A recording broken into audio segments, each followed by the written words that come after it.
দেখো তোমাদের বলছিলাম না কৃষ্ণদেবপুরে প্রচুর ঠান্ডা, তাই এখন আগুন ধরানো হয়েছে।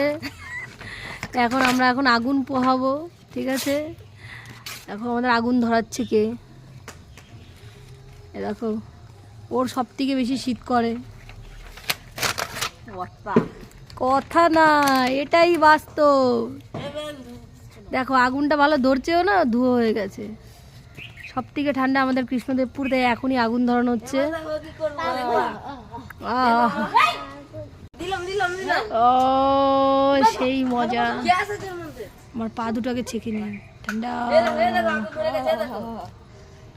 ভালো বুদ্ধি দিছিস তো, যা আগুন ধরা।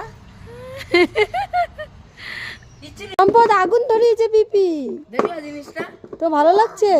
আগুন ধরিয়েছে, এখন ভালো লাগছে সব থেকে। ঠান্ডা গরম গরম ওয়েদার। আজকে আবার আমার শ্বশুর রুম হিটার নিয়ে এসছে, ওনার প্রচুর ঠান্ডা লাগে, তার জন্য রুম হিটার নিয়ে এসছে। আমি তো রুম হিটারে 10 মিনিট বসে দেখলাম, বিশাল মজা লাগছে, কিন্তু বাইরে বেরোলে তো প্রচুর ঠান্ডা।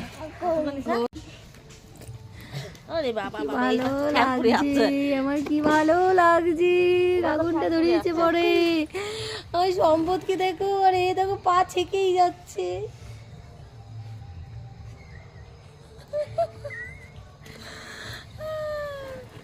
কি ভালো লাগছে আগুন। আরে একটা হাত না না, ছাকা ছাকা।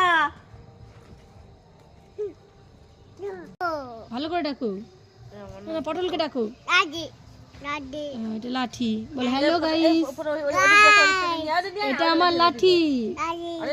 বলো পটল, পটলকে জোরে জোরে ডাকো। এদিক থেকে